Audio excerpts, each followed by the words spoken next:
এই 6 মাসে আমার বাবা বাজারে যাওয়া বন্ধ করে দিয়েছিল।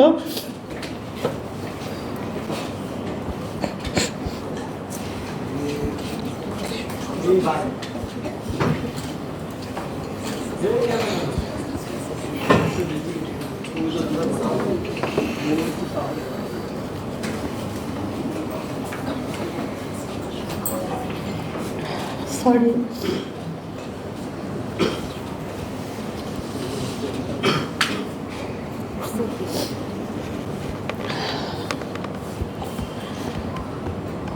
আমার জন্য আমার বাবা মা সমাজে যে পরিমাণ হেনস্থা হয়েছিল আমি এখনো ভুলতে পারিনি।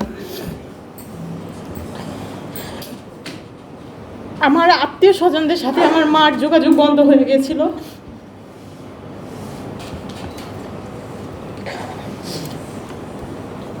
আত্মীয় স্বজনরা মূলত হচ্ছে দুঃসময়ে থাকার কথা থাকে। নরসিংদীর মহিলা যুবলীগের নেত্রী ছিলেন পাপিয়া, তাকে আমার পিছনে লেলে রাখা হতো সব সময়, মানে মানসিক একটা ট্রমার ভিতরে রাখা হতো। কারাগারে তো আমি এমনিতেই হচ্ছে অসুস্থ হয়ে পড়তেছিলাম, তার উপর এরকম যখন মানসিক যন্ত্রণা দিত, আমার আসলে নিজের প্রতি যে একটা বেঁচে থাকার যে আকাঙ্ক্ষা ছিল সেটা প্রায় নষ্ট হয়ে যাচ্ছিল।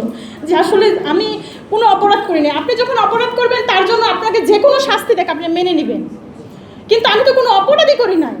সেখানে আমাকে দীর্ঘ 6 মাস কারাগারে রাখা হয়েছে, আবার বারবার রিমান্ড মঞ্জুর করা হয়েছে, আবার এই জুলাই অভ্যুত্থানের পরেও আমাকে হাজিরা দিতে হচ্ছে।